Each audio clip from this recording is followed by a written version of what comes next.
ಸಾಮಾನ್ಯ ಬಡವ ಮಗ ದೇಶದ ಪ್ರಧಾನಮಂತ್ರಿ ಆದ. ಒಬ್ಬ ಶಿಕ್ಷಕನ ಮಗ ಅಟಲ್ ಬಿಹಾರಿ ವಾಜಪೇಯಿ ದೇಶದ ಪ್ರಧಾನಮಂತ್ರಿ ಆದರು. ಒಬ್ಬ ಚಾ ಮಾರುವಂಥ ನರೇಂದ್ರ ಮೋದಿ ದೇಶದ ಪ್ರಧಾನಮಂತ್ರಿ ಆದ. ಇನ್ನು ಮ್ಯಾಗ ಈ ರಾಜ್ಯದಾಗ ರೊಕ್ಕದ ಮ್ಯಾಗ ನಡೀತಿದ್ದಿಲ್ಲ. ಎಲ್ಲರ ಕಡೆ ರೊಕ್ಕ ತಗೋತಾರ.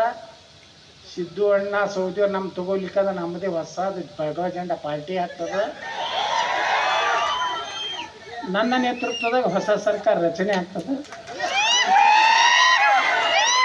ಅವಾಗ ಟಿ ವಿ ಒಳಗೆ ಕೂತು ಸಿದ್ದು ಸೌದಿಯವರು ನಮ್ಮ ಪ್ರಮಾಣ ವಚನ ನೋಡ್ತಾರೆ.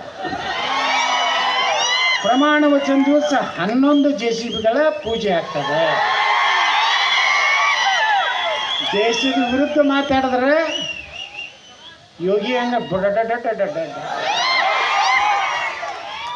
ಅಭಿವೃದ್ಧಿಗೂ JCB ಬೇಕೇ ಇಲ್ಲ, ಕೆನಾಲ್ ಹಟ್ಲಕ್ಕೆ ಬೇಕಲ್ಲ JCB.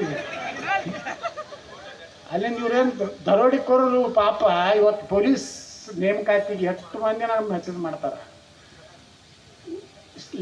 Age relaxation ಮಾಡಿರುತ್ತೆ. 2,13,000 ಪೋಸ್ಟ್ಗಳು ಇದೆ ರಾಜ್ಯದಲ್ಲಿ ಖಾಲಿ ಅದಾವ. ಎಷ್ಟು ಅಧ್ಯಾಯ ಮಾಡ್ತಾರೆ. ಎಷ್ಟು ಮುಂಜಾನೆ 4ಕ್ಕೆ ನಾನು ನೋಡ್ತೀನಿ ಕರ್ಕೊಂಡು ನಾವು ಗೋಶಾಲೆಗೆ ಹೋದಾಗ ಹುಡುಗರು